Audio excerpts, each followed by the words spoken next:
Thank you for joining the Practical Preservation Podcast. Today we have Joe McCormick with us. So Joe, tell us a little bit about yourself. How did you get started in real estate? Well, I always open with, I've been living in homes my whole life, so that's where my interest starts. But I've always been into sales. As a teenager, I sold bikes and skateboards, and later that became selling cars. And after buying my first home, which was a Victorian townhouse, I really got interested in that aspect of it. And while cars are my hobby, I both race and restore older cars. The car sales thing was, it's more of a one-sided deal. If you came in to buy a car, we could really get along. It'd be a great process. But in the end, I worked for the dealership. So when it came down to the dollars and cents, it was adversarial. My job was to take your money, right, and help you make a great decision. When I got involved with real estate, it's a collaborative process. I work for my client, and while I'm involved in a home sale, it's not as much selling as it is my job is to supply the information that my clients need to make the best decision. And the other thing is that I worked with high-end cars. It was a lot of fun, and some of them have appreciated. But for most of it, the cars were a depreciating asset. right, yeah. So when the next time I saw my clients to buy a car, the one that I'd sold them was used up. And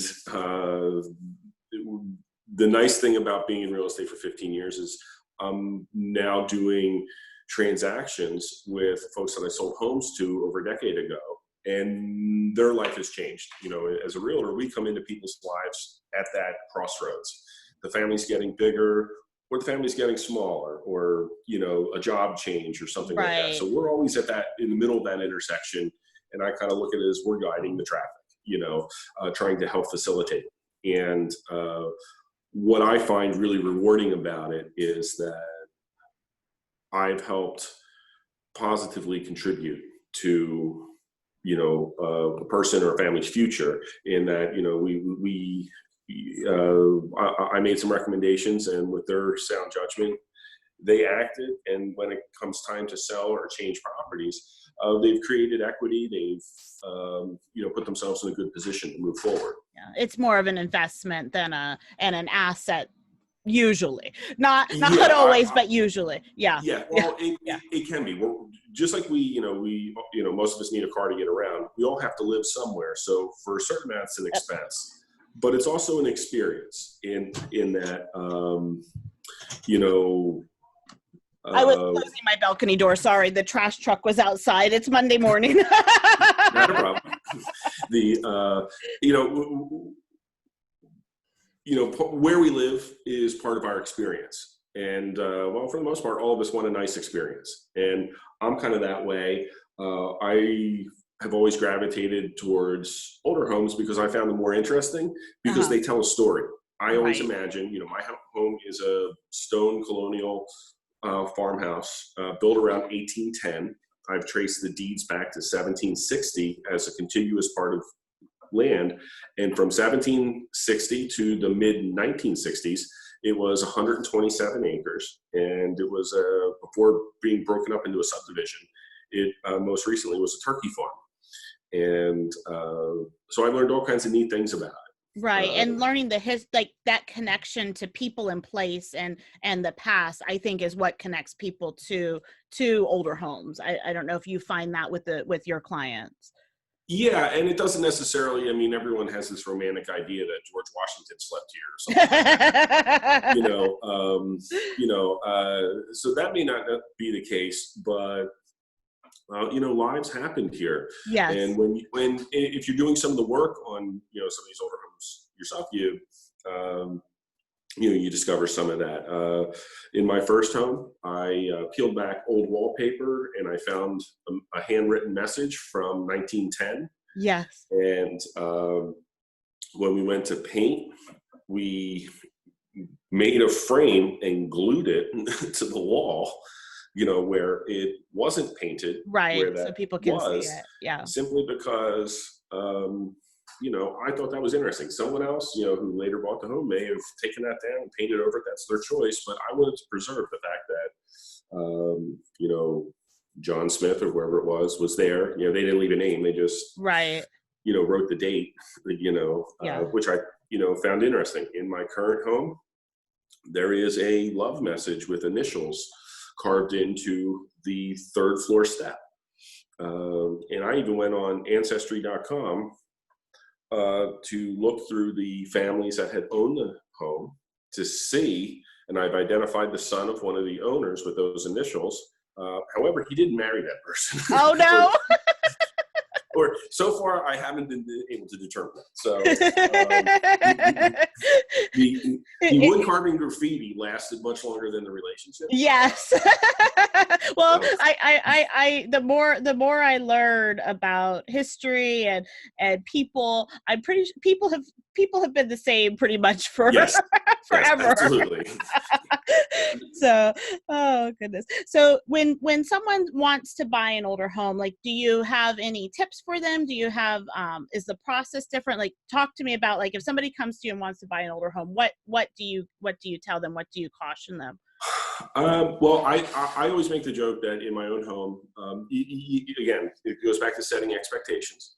And, I do a little sort of interview process with folks, regardless of what type of home they're looking at buying, because I want to find out what their priorities are.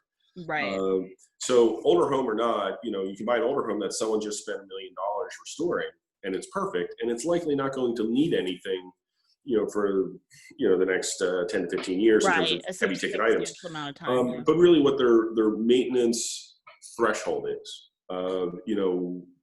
These homes didn't last this long without some sort of maintenance, or they're going to need it.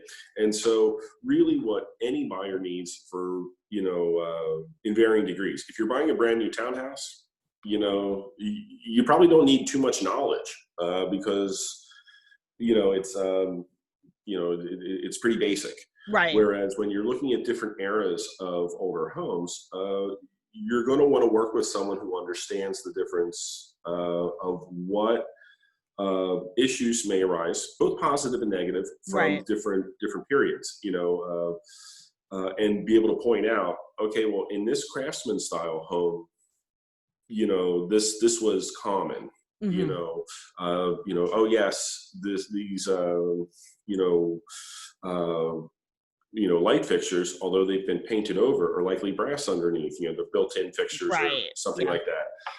So, point out the positives and then look at some of the drawbacks and say, okay, well, this home was built before in-home heating, so there's pipes that pass through the floors, and there's likely a lot that you'd want to do, if it hasn't been done already, insulation-wise or whatever, that can help change this idea from it's a drafty old barn to, it was updated with something that was different than what was initially designed. And then, of course, one of the biggest things I run into is older homes that in the 20s and 30s were wired with electricity, and it was using knob and tube. And then later on, and fuses, and then later on, a full rewire wasn't done. It was partially done. So, it may have a circuit breaker now, but those circuits were tapped in from older wires rather than running. That's what happened at our house. The first floor was completely redone. We thought the electric had been upgraded. And then when our second floor ceiling needed to come down because we had water, we were away, and there was 2 tropical storms back to back, and our rubber roof rolled back and flooded the second floor. When our plaster ceiling came down, we discovered knob and tube, and I'm talking to the insurance company. They're like, oh, if we had known that, we would have never insured you. But we didn't know, because the ceiling had never come down. And that's a thing that one of the important documents in any real estate transaction in Pennsylvania, it's required that a seller's disclosure is filled out. Yes. And oftentimes, a homeowner like yourselves, even professionals that have a higher level of knowledge, well, none of us have X-ray vision, so we don't know, is that knob and tube, what what's behind there. So I try to point out that that's a possibility. Now, buyers can sometimes get, trapped in the headlights, like a deer with, oh, knob and tube's terrible, I got to run away from this house. No, it's a problem. We just have to quantify the cost and what's involved with it. But also, knob and tube left by itself isn't necessarily bad. It's usually the fact that someone was lazy and tapped into that, and now you are running a lot more current through that. Or, as I'm sure you've seen in a lot of construction jobs, somewhere in the 70s usually, so in the energy crisis, someone came in and put insulation in, and stuffed it up against there, and now we're creating a hazard. Left to its own devices, it's all right. And then the thing is that, and this sort of blends into the question you had about hiring an agent. They go hand in hand in that, is the agent that you're working with, do they have a Rolodex, or it's an old term, I guess, in their cell phone? Do they have the numbers of qualified technicians and vendors and tradesmen, craftsmen that can handle the sort of maintenance and or construction issues that you're likely to face that are going to be different? You can call anyone to handle electrical work on a new house because you want to add a ceiling fan or do this. But in an older house, there are contractors that won't touch old work. And it's that understanding. And if you bring somebody new and they might have the best intentions, but they don't necessarily, somebody who does new construction, they might not necessarily have the right solution. Right. And I point out electrical, you may not be able to see it, but this is the dining room for my home. And when we were looking at it, this house didn't get electric until the 1940s. Okay. And that's really great because we skipped over knob and tube. Right. And when we find our wiring surprises, as we call them, we call it Farmer Bill wiring, because that's who lived here and likely did it. Right. This guy was a farmer. He was, graduated high school in 1940 and got married and bought this property as a farmer. And, likely that generation, they didn't hire contractors. They did all the stuff themselves. Yeah. So when they did, and I'm thankful for this to a great extent, everything is surface mounted. Right. It was easier. Yeah. Well, cheaper, and they weren't fishing stuff. I like that because it's a lot easier to remove and go back to the original trim. They completely ripped and hacked something up, and it was sort of put back together. Now, subsequent owners, I take issue with some of the trim that they disturbed and everything, but for the most part, it's intact. Right. But when, back to the point of buyers, setting the expectations and having the experience to look at it. And, I ask them what's important in their home purchase, right? No matter what they're buying. And when folks identify and say, well, I want something with character, what's older, you find out what periods of home, and what are the attributes that make that home genuine and create value. And one of your questions was, regarding older homes and do I gravitate towards them? Right. I don't push anyone into them because it is a different, purchase. Right. But most times, no one in my 15 years has said, I want to pay too much for a house. Most everyone is looking for a value. Right. And when we look at the long term, in my opinion, and I've sort of demonstrated this with different numbers, and everyone's different, but older homes often provide a value in that the way tax assessments are done, normally the same square footage and the same lot size of an older home is going to carry an older assessment value rather than new construction. Oh, that makes sense. Yeah. And what I'm sure you and most people have experienced is that very rarely do our municipal and state and county taxes go down.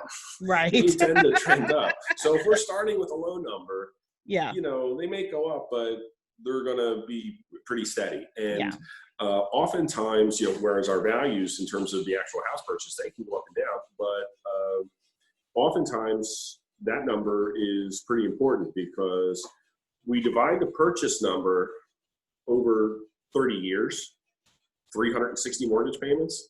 We have to look at that tax number and divide it by 12.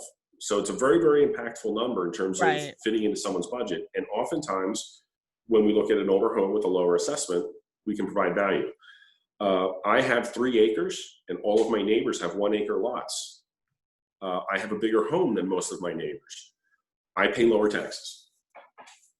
I hadn't thought about it that way. Thank you for sharing that, because it makes sense to me, because you can only they're not going to raise it more than, if you start out low, they're not going to, that makes sense. But then when you have a new construction, they can start out higher. Correct. The tax assessment in most areas goes by what the initial transaction dollar amount was. Now, I mean, this is sort of a little bit beyond the scope of what we were once talking about, but you can contest that and everything. And I've helped clients where we've done new construction purchases do that, the initial tax assessment. But it's done by the community and the rateable percentage.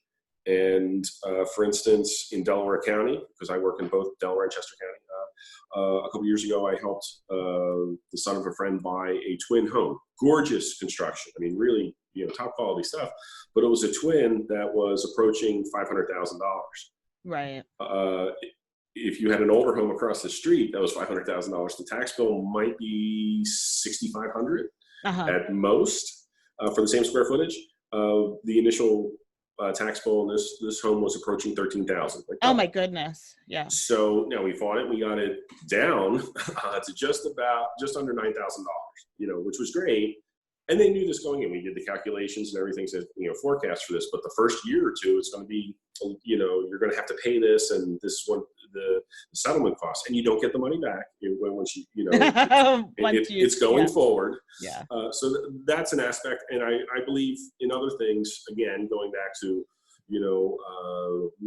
with an older home, what's likely to go wrong likely already has. Right. And what you're getting, kind of a thing. And a few years ago, I was working with my uncle, who was an engineer, and in his career, working for Anheuser-Busch, in 40 years, he moved 11 times. Oh, goodness. So he always bought the home that was going to sell the quickest because he didn't know when he was going to have to move again. Right. So as he retired, he and his wife, instead of, they were always buying the home that they thought someone else would like. Right. They wanted to build or buy the home that they loved. And what he realized was all of the good locations, in a given, if you're near a suburban or metropolitan area, likely all of the good pieces of ground have already been built on. Right. In this case, he found a very, very generic home on a great piece of property, and he tore it down to the foundation and rebuilt. Made what he wanted, created what he wanted, which is a very prairie-style Frank Lloyd Wright, influenced home, because he could not find that. And he was very, very knowledgeable in what he wanted. He wanted a backyard with a tree view that faced south-southwest. I can mention that he's an engineer, a naval officer, an MBA, and now that he's retired, his hobby is Ironman, and he's done 24 of them. Oh my goodness! He's not yet. He's about to turn 70, so he's slightly OCD type A. Yes, just a little. But it actually, working, with him, because I know him so well, he's my uncle. It helped me in my career in terms of ask very, very specific questions. Right. Because sometimes buyers aren't aware of what they actually want. Yeah. They have an idea. I find that we do that too when people are talking, and I'm like, well, how do you use this space? Because I want to understand how you use it, so that I don't, just assume this is how, what you do, or because it does help to make it your own. Exactly. And sometimes people have an idea, and if you know what the intent is, how they're going to use it, and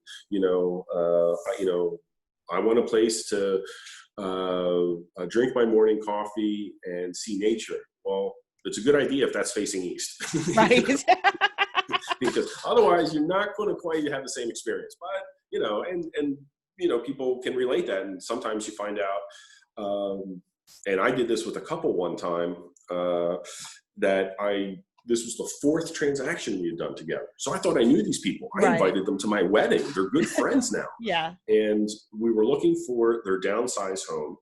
And for the first time ever, they were fighting. And, in terms of, we were clashing about what we wanted. So this is about 4 or 5 years ago, I made up this list. We actually went out to lunch to try and figure this out. And on a notepad, I wrote, give me your priorities. So they would, work commute, the number of bedrooms, bathrooms, that kind of a thing, fireplace, and this and that. And so I said, all right. And I copied the list down and I gave it to each of them. They weren't allowed to talk about it, but I wanted them to number them 1 through 10.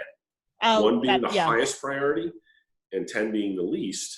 And they both gave me back the sheet. The joke about it was there were 11 items. And I've done this several times. I say, number them from 1 to 10. Even though there's 11 items on there, there were like 2 number 6s. So, like you said, people are still the same no matter what. But what was interesting is this was a common list of priorities, but they had them in a different order. Right. So then we sussed out, okay, the work commute thing, and we found common ground here, here, and here. And it's the same thing whether you're doing a renovation or what type of house that you're looking at. Right. When you find that, and for one thing, the wife wanted a fireplace. And whereas the location that we pick is very, very influential on the work commute, chances are we can add a fireplace to a home. Right. That's a possible thing. But in terms of buyers looking for older homes, identifying the style and gathering knowledge, attending events like the ones that I attended that you hosted, as well as the local historic preservation meetings, stuff like that. Oftentimes these are very low cost. They're free. You meet people that have more knowledge and share the excitement. And, that's where you learn. There is a lot of information out there. They don't advertise as much as Toll Brothers. And you have to go looking for it. Right. But in different areas, in Lancaster, where you guys operate, in Chester County, here where I live, we have historic societies that have tremendous resources about, period pictures and this and that. And, you can really learn a tremendous amount, and that influences it, because then, like you said, these older homes have an emotional connection, and defining what's important, is this buyer's emotional connection. Right. So would you use the same tips then for if you're listing an older home, would be to set expectations and to maybe, tell the story of the house? Absolutely. In fact, today, this afternoon, I'm going to a settlement for a property that I sold that is up in Coventryville.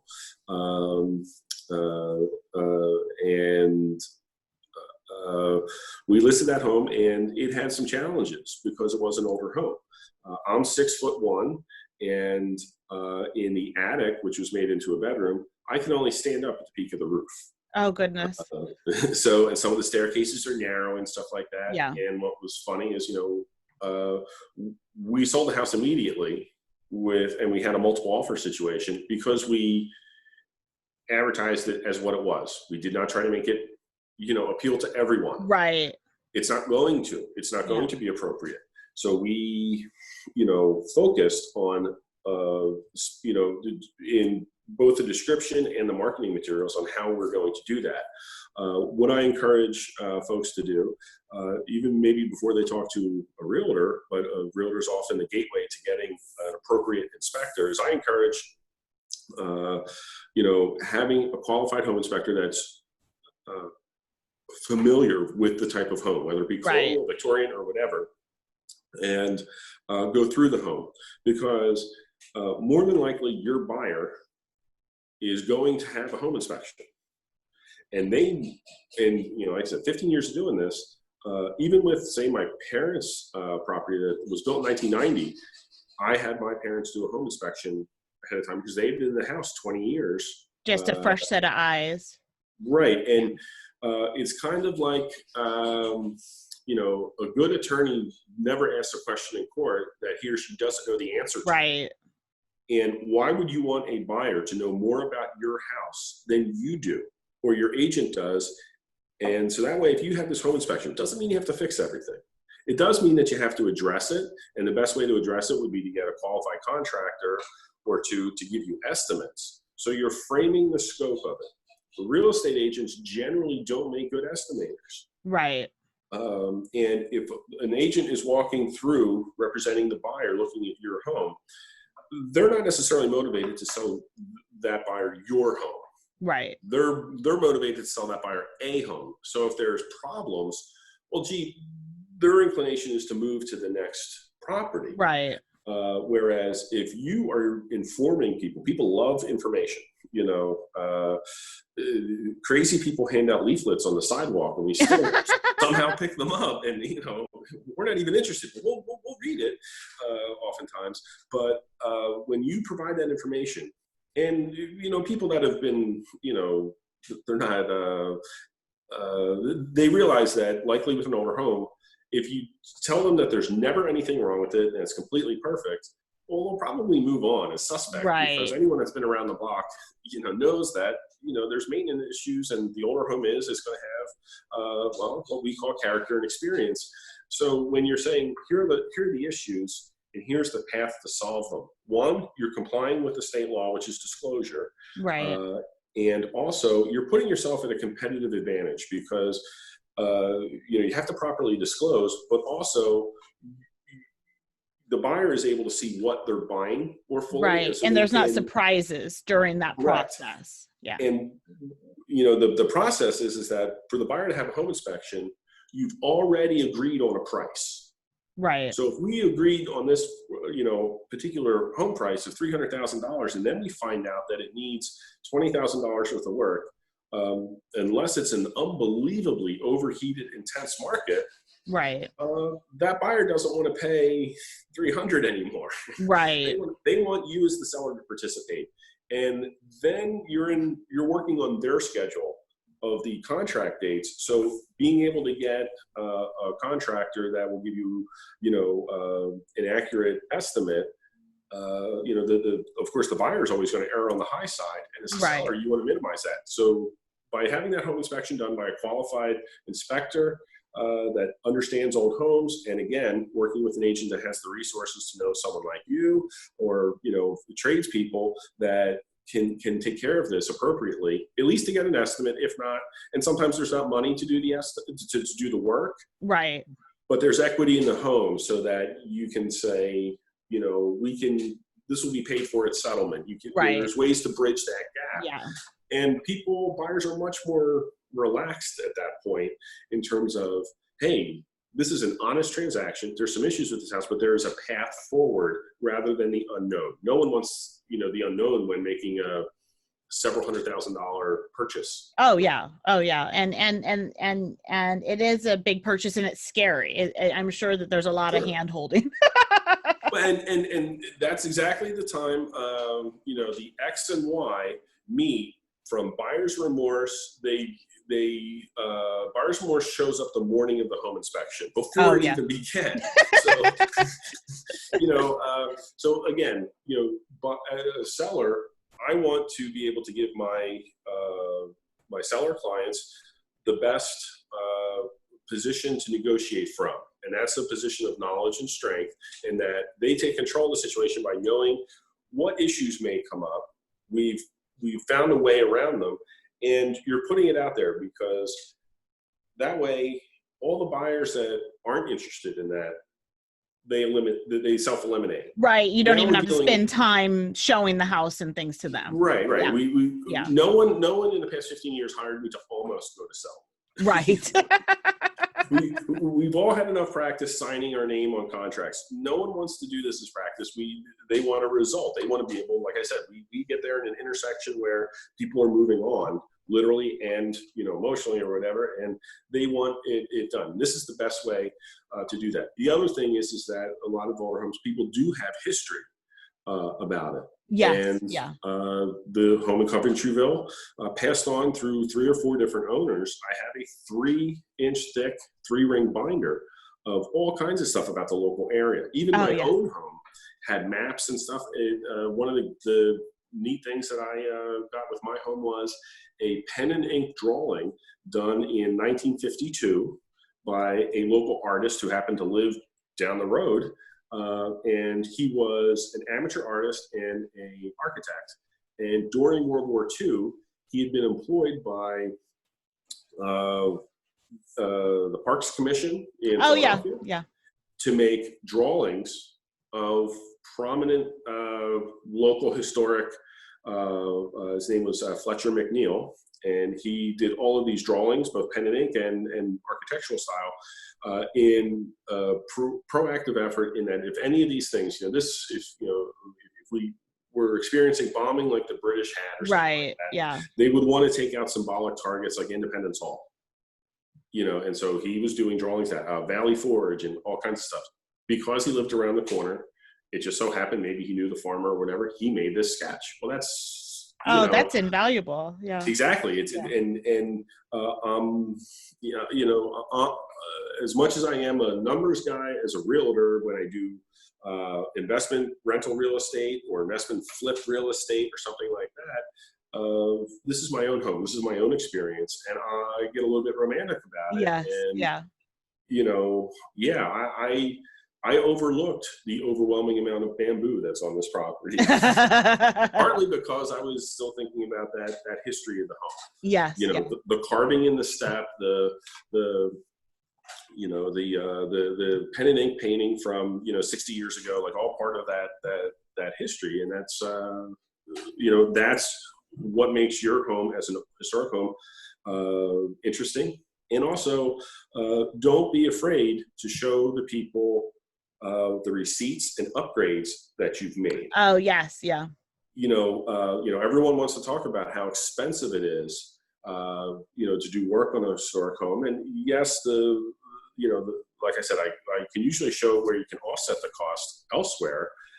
However, but that's important to reveal too, because if the buyer is looking at older homes and they're between home A and home B, and all of a sudden you see, oh, well, this had a new roof done and it was $21,000 because, we complied with, it's a cedar roof rather than asphalt shingle or something like that. Well, that's going to add value because the other home might need a roof. Right. And that's $21,000 you don't have to spend. Right. Or it was done, with a less authentic material. And, did that owner, because they had a budget, did they disregard other valuable core elements of what makes a property, historic, and maintaining that? Not, like we mentioned before, Home Depot or Lowe's remodels start to erase some of that historic character. They do, yeah. And that's where it starts to slide from being historic to just old. That's very true.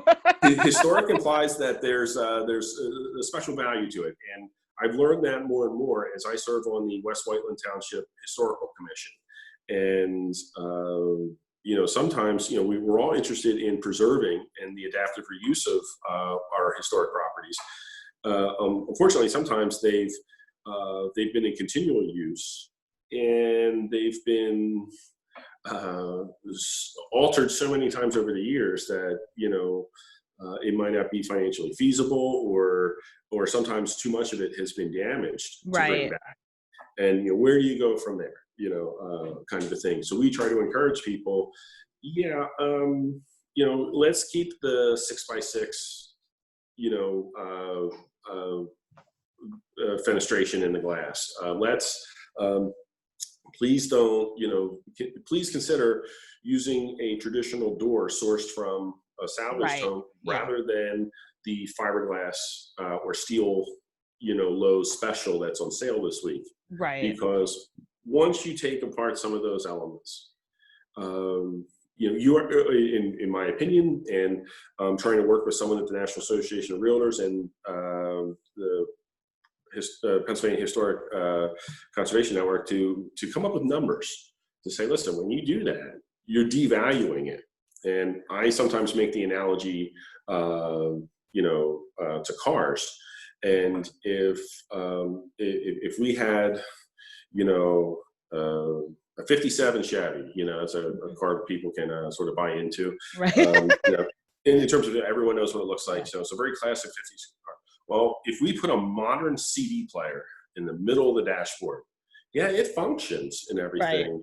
but it looks completely out of place. Well, it's the same thing when we do that to a historic home. No, and I agree. And I think too, some of the things that we deal with that I'm sure is part of what you're working on is that understanding of how buildings work and how that building science of like, it doesn't really make sense to replace your windows first to save energy because that's Right. not where your air is escaping from. It's escaping from the roof. And, those kind of things where I don't know if it was before we started recording or not, but you were talking about, the modern approaches oftentimes will, they have that marketing budget where the educational component Sure. of how an older home works doesn't have that marketing budget behind it. So it's educating small groups of people little by little rather than, having a TV campaign. Well, and I have made it available, but I learned it at your seminar about the University of Vermont study. Yes. On older wood windows. And I make that available to people and say, okay, they run commercials on any channel, if several times during the newscast.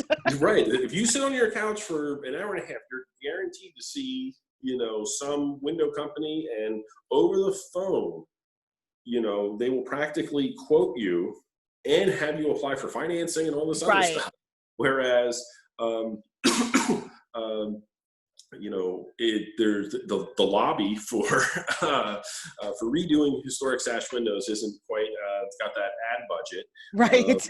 And on the other side of things, like you said, it's whenever I ask my clients, either in preparation to sell a home or in advising them in future upgrades, if you spend $1, you want to get that dollar back as much as possible in terms of value. And oftentimes what I've seen is with replacement windows, you've devalued the aesthetic of the home, and the performance often isn't that great, especially when they are not wood core. They go to the straight vinyl. Those are 10 to 15 year windows. Yeah. But they're really cheap. You can just keep buying them. Right. Well, and part of what I've heard too, and you could probably speak to this from a real estate standpoint, is that people put them in right before they sell, right before they're getting ready to sell. And then people live in houses generally about 7 years. And so then they're not having to replace them again. The next person replaces them.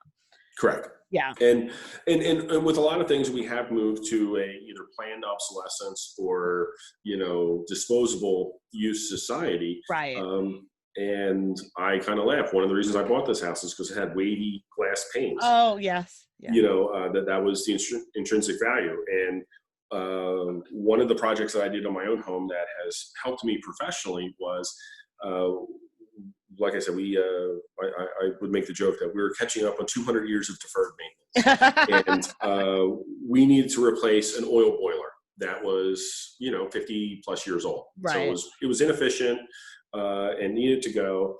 And the way my properties, even though my neighbors have gas, I wasn't able to efficiently get natural gas. So I looked into other alternatives. And a few years back, there was a tax credit for doing geothermal. Oh, yeah. And so that's what we did. In that process, it was a, great process that way, but we were able to remove radiators. Yes. And so, which had been added much later from the house. Yeah, because there wasn't central heating when your house was built. Correct. So one of the things was interesting. We added ductwork, and we tried to do it very discreetly. And I'm actually having a tradesperson do raised panel woodwork to enclose it so it looks like the mirroring staircase. Oh, yeah. So part of the project was to, improve that. but also we were sort of taking it back in many aspects by removing the cast iron radiators. We were creating spaces that hadn't been available for 130 years. Right.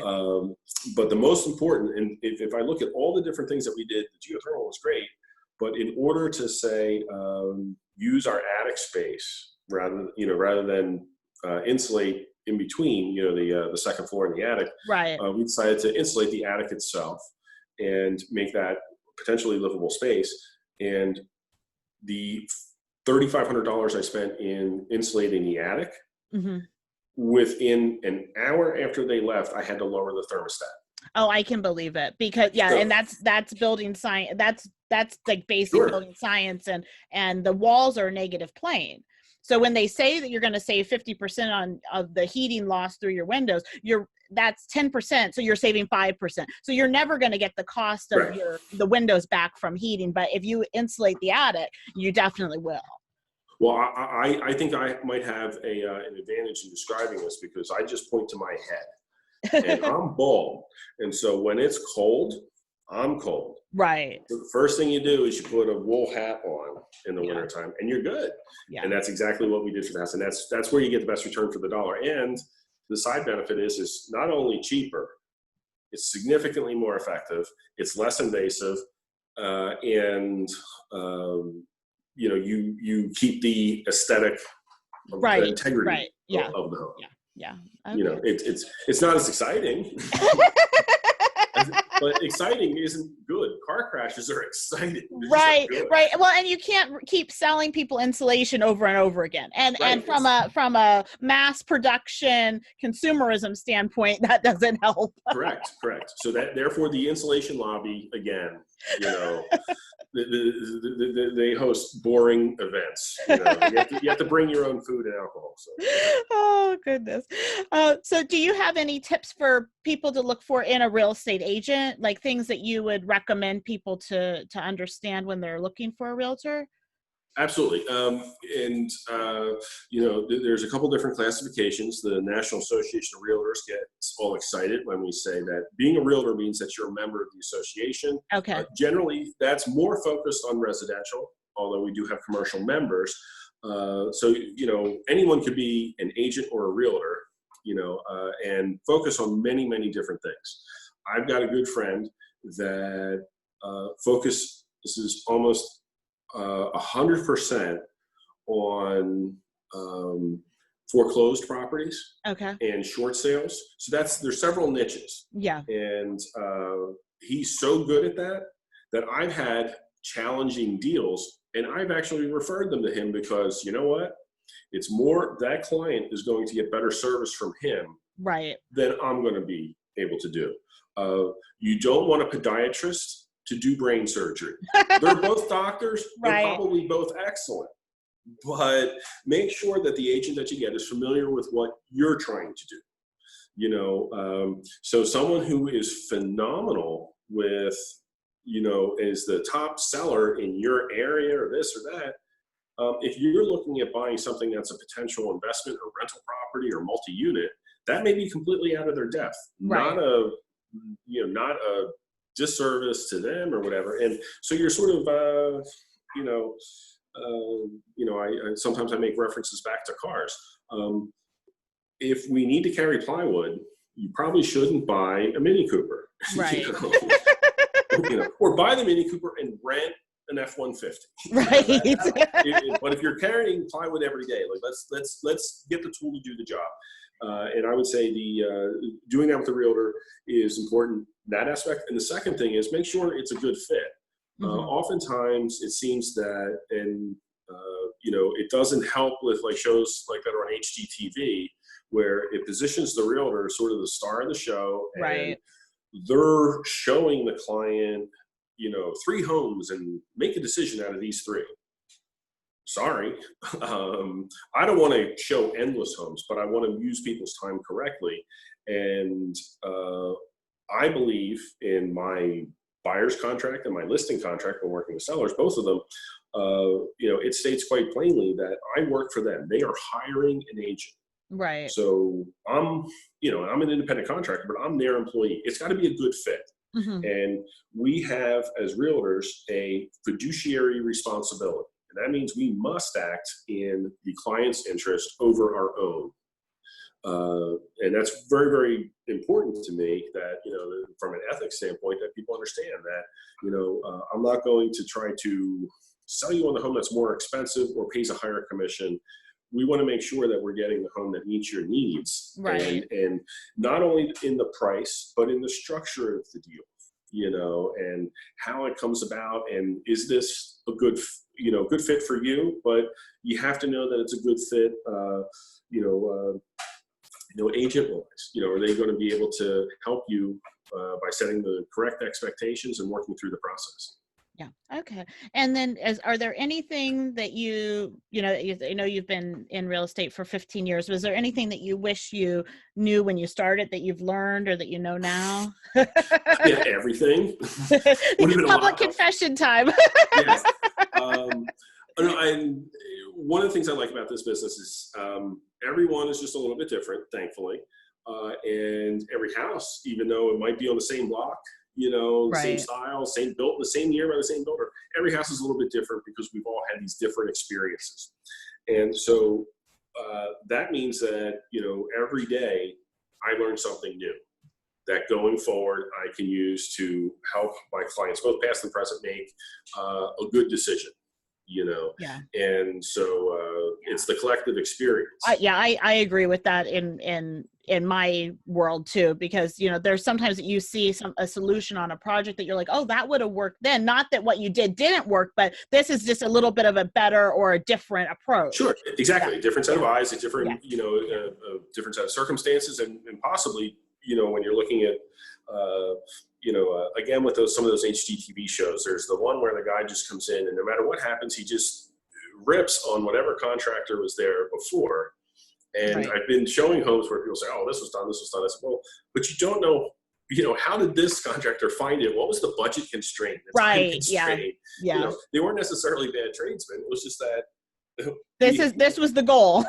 Right. Yeah. We have $700 to do a $1,000 job. Right. Yeah.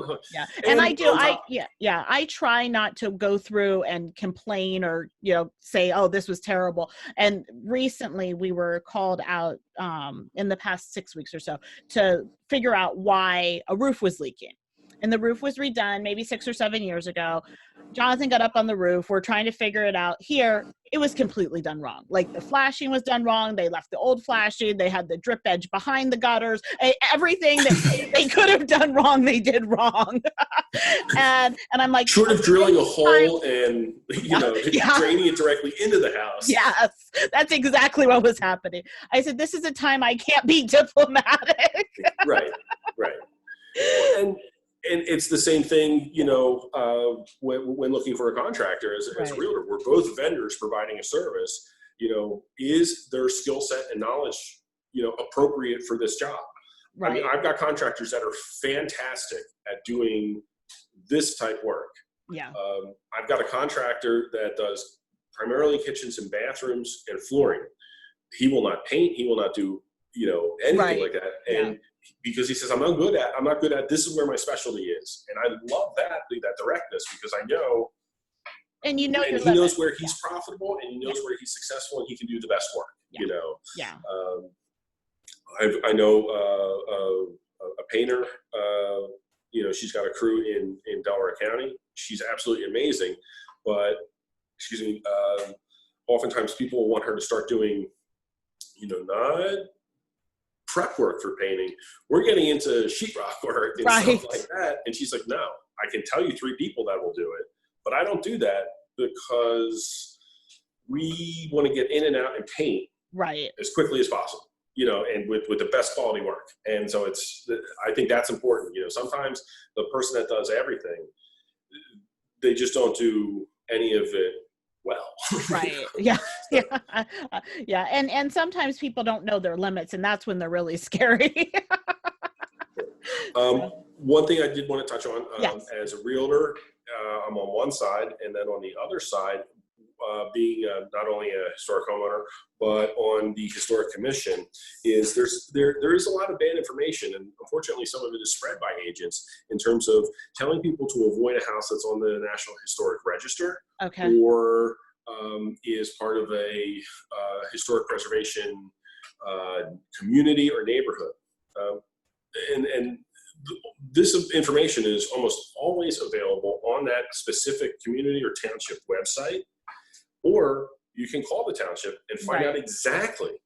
Now, the agent, in my opinion, should be doing this, or at least supplying the potential buyer, or even I've encountered people that know that they have an old home, but had no idea that they were in a historic area, a district. And so then all of a sudden people say, oh, you can't change anything with that house. No, that's not true. That's not true. Right. This isn't Elfrist Alley. Yeah. Okay. And find out what those rules are. Now, certainly before buying, and there you may find some big advantages in certain older properties, because before there were codes or before zoning changes, there may be some very favorable items grandfathered in because they were done before. For instance, I live in a very residential neighborhood, but since my house was once a farmhouse, and I have 2 stables on the property, I could have horses and some animals if I wanted. Right. Chickens. Whereas my neighbor can't. Right. Yeah. So they're, again, going back to asking clients questions and stuff like that. This is the next step, is that I believe, I do this for my clients and try to find, some of those information, but to, again, accurately portray that. And the next thing goes to something that, you've done work for insurance companies and stuff like that.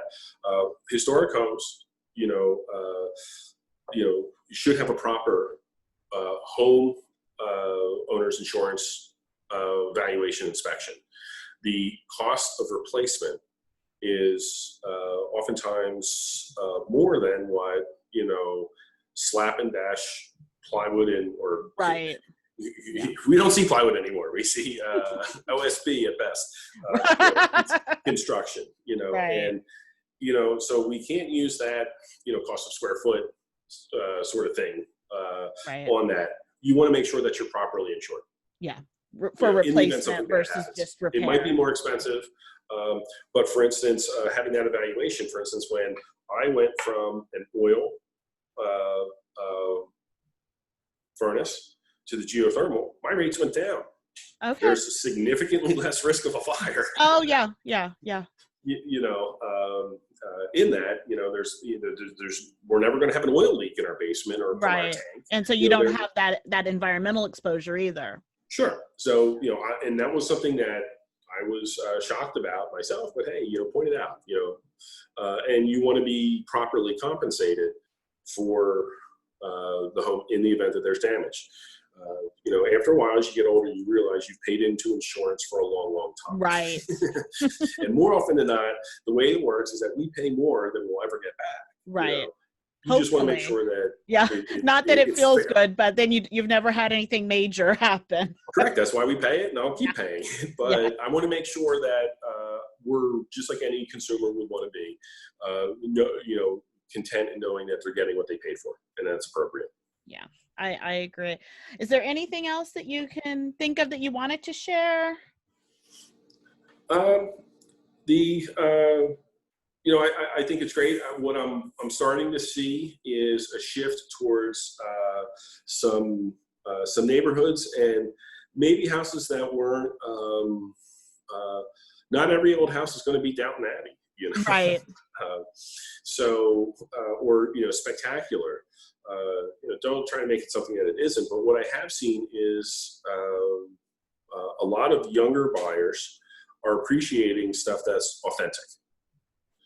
Which is really, heartwarming for me that value some of the history, but they they're seeming to prefer the authentic character and construction rather than gross square footage.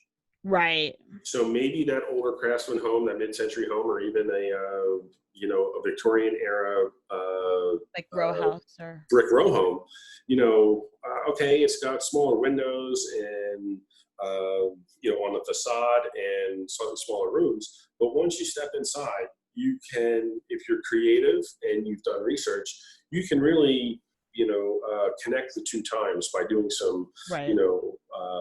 Innovative. And the neat thing about these houses are, if you were looking at a 10-year-old house that you wanted to knock down the wall and open up, I would say probably 10 years old, where they had the, we see it all the time with the colonial floor plan that is mimicking, sort of the partition walls of a formal dining room, formal living room. Mm-hmm. Well, people aren't living that way anymore. So Right. we're seeing those disappear. Well, if you're working with a 10-year-old home that has engineered flooring, well, you have to replace the entire floor because Right. you're not going to be able to match that. No. You can't refinish it in most cases. So that's why I kind of laugh and they say, oh, well, old homes are more expensive. No, I've got 200-year-old floors Right. that are 1 3/4 inches thick. Yeah, they're not going to wear out. You could sand them a lot. Right. I can sand them every other year until I'm, carried out of this thing feet first, and I'm still not going to make a dent in this. So, okay, now not every old house has that, but even if you have, the very familiar, turn of the century, oak strip flooring. Yeah. Well, you've done it a million times where you've moved a wall or done something, and you can sand that and you can feather that in to the point where you have to be looking for it with a very, very trained eye. And oftentimes, you can get away with making it blend in, or you can innovate something that it becomes a patchwork of the character. And it's a timestamp of, this is when we, did this, and it's cool, not hokey. Right. But oftentimes in newer homes, you cannot do that because the materials are definitely not forgiving. Right. And so, that's where I sit there and say, I looked at a house Saturday morning with a client where it had a vinyl floor, and this was a 1,500 square foot, townhouse. Yeah. In the first floor alone, it had carpet, vinyl, a tile entry, and 2 different types of hardwood. Oh, goodness. And, and unfortunately, about half of it was new. And I said, my advice to this person would have been redo everything continuously with one, even if it's a laminate floor. The quality of those is actually pretty good now. Yeah, they're getting better. Right. And you could have a contiguous space where it's going to make it flow a lot better and feel much like a larger space because you don't have this limit.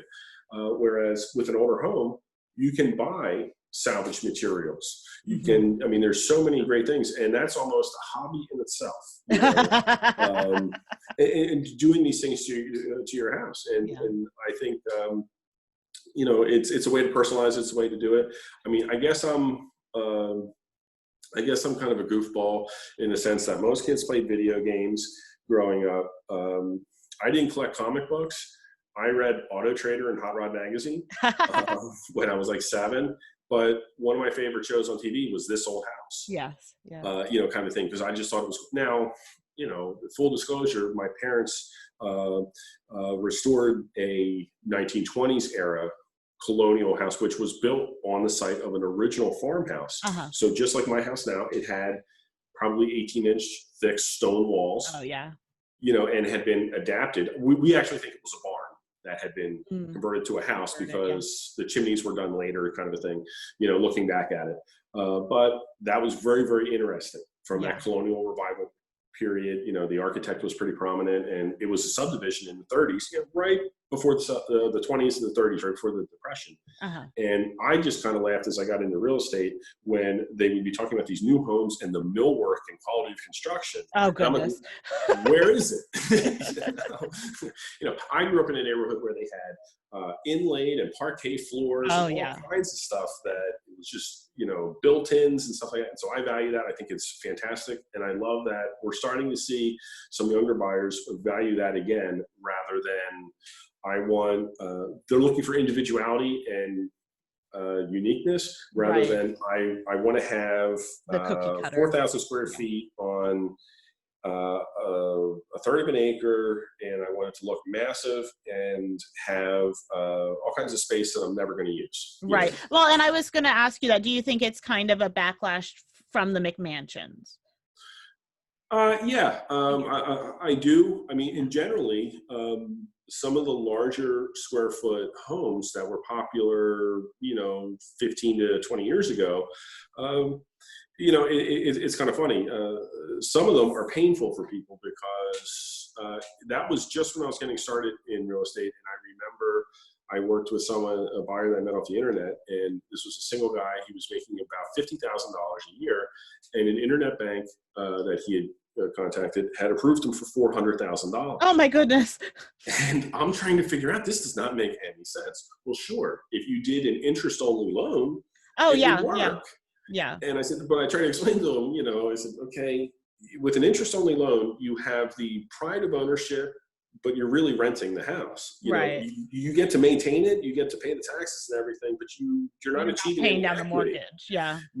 And so, and that was that whole loan was actually a very, very specified product that didn't have it wasn't intended to be used by so many people. So Right. a lot of people in that era in 2004, 5, 6, bought these big homes because they could, Right. not because they should. And it caused a lot of pain, Yeah.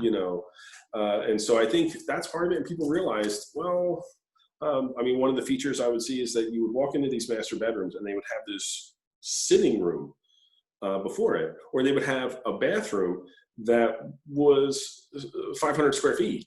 Oh my goodness. Yeah. What are you doing in there? And so all this space, and what I found personally is that the more space we have, the more junk we collect. Right. And the further away that we get from the stuff that is actually meaningful. So the less stuff we have, we tend to value it more. And that's just I guess philosophy type thing. But what we're seeing is the home buyers now, or the kids that the millennial generation, or the youngest home buyers that are buying starter homes now, they were the ones that were in high school and college through that. Right. So they saw the financial and housing market distress through a very specific lens, Mm-hmm. and they're opting in and saying, we don't want that. Right.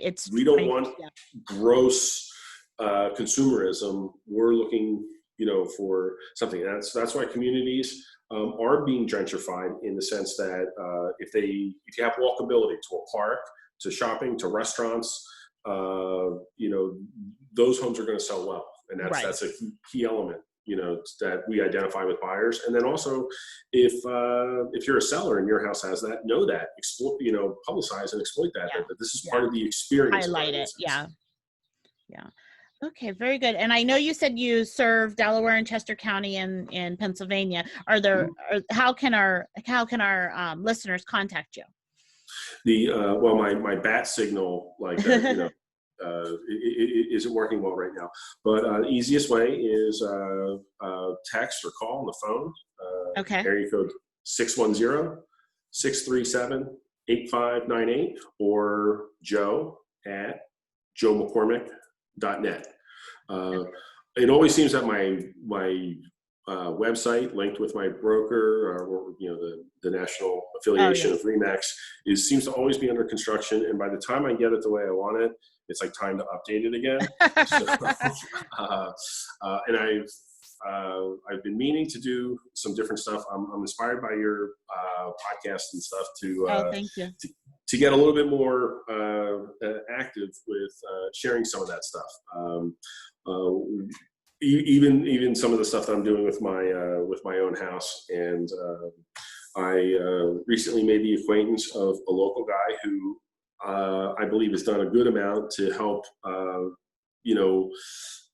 inject some energy into older houses. Jeff Devlin, who had the show Stonehouse Revival. Mm-hmm.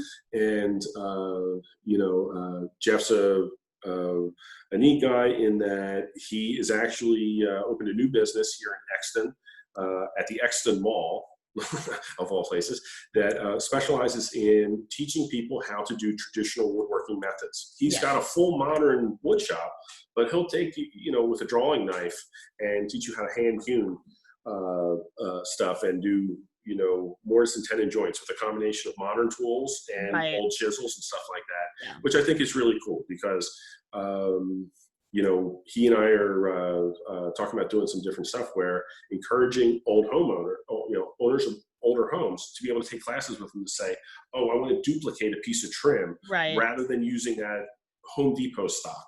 Yeah. That's And if it's a small enough piece, you can do it by hand. I mean, you couldn't do a whole house by hand would be really, exactly. It wouldn't be reasonable. But yeah, when there's a small piece that just needs to be replicated, Jonathan will oftentimes just, cut that stock and then, carve it, because you can do that faster than setting up all the tools and exactly and the knives and everything else that you need. Yeah. And so Jeff's great that way of saying, providing people a gateway to do it. And, there've been a couple lately.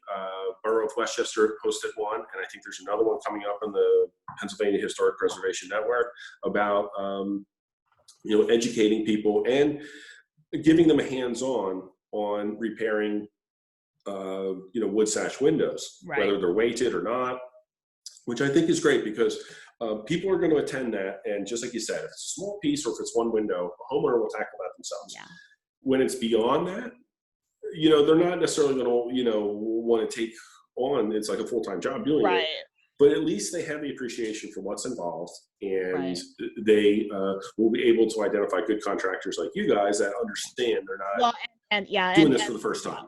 Yeah. And we had a woman who was like, she watched Jonathan hang a door, and sometimes hanging a door is a process. So you have to take it on and off and on and off to get it fit in right.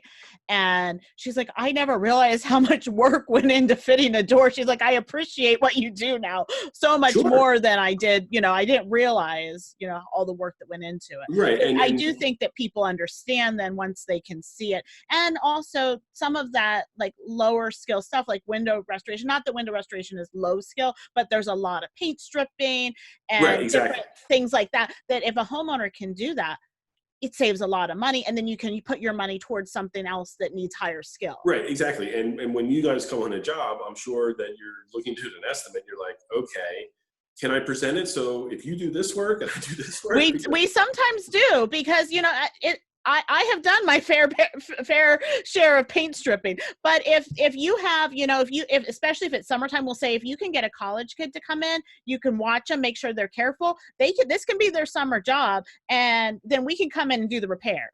Exactly. Yeah. And I mean, that's a great thing to do, because people sometimes don't understand the level of craftsmanship and the experience that enables someone to bill, at $150 an hour because they're, craftsmen, right. Well, it's inefficient to have them, working on scraping a window. Right. Yeah. And so and that's one of the things where I try to, sort of going back to setting the expectations when people say, oh, older homes are more expensive. Right. But that's because you're approaching the job from a different angle, not, a restore rather than remove and replace, which once you do that, my windows are 200 years old. They haven't been touched before. So if I do all this work that you're describing, some of it myself and pay, for the technical aspect to be done, well, likely they're going to be good for another 200 years. Oh, definitely. Yeah. That's a great investment. It is. And with a little bit of maintenance, making sure they're painted and sealed, they will last another 200 years. Yeah, absolutely. And actually with the old wood, even not maintaining sometimes, as long as the wood can dry out, I mean, eventually it'll catch up with you, but you have a little bit more time. Well, exactly. As long, and usually, and I'm glad that you brought that up, because usually the problems with older homes, I point out, are oftentimes caused by, other subsequent owners or things. And one of the things I point out too is like when we go into a house and you see that someone in the 70s insulated it, and they over insulated it and don't allow the house to breathe or breathe properly. Yeah, we were in a house on Saturday that had that problem. Right, and then all of a sudden you've got rot in the soffits that shouldn't be there and stuff like that. All kinds of weird little, issues. Or going back to some of the siding, they had wood clapboard siding, and then they put vinyl or aluminum over it. Yeah. And so with the wood, it was a breathable element. So if it got wet, even internally, it could dry out eventually, slowly. But once you put that covering on it, you've sealed it much Trapping, more. yeah, you're Right, trapping. and exactly, and it's funny because cars are also my hobby, and the same parallels happened. They would take old cars and they would rust proof them by putting this undercoating on the bottom. Oh. Well, you just covered up all the drain holes that were put there. So we call it an M&M. It looks like it's a thin candy shell. Oh yeah. That's deteriorating from the inside out, and when you see that first little hole, it's all over. Right. Yeah. That's bad. that's my big thing with internal gutters in the mostly Victorian houses. Right. That once you start seeing the water come through, the damage has been done. So that's like one of those constant maintenance things, Right. Exactly. Yeah. Yeah. Excellent. Okay. Well, thank you very much for coming on. I learned a lot. I'm glad that you were able to share your knowledge with our listeners. You told us where to find you, and where you serve. Is there anything else you want to share before we're done for the morning?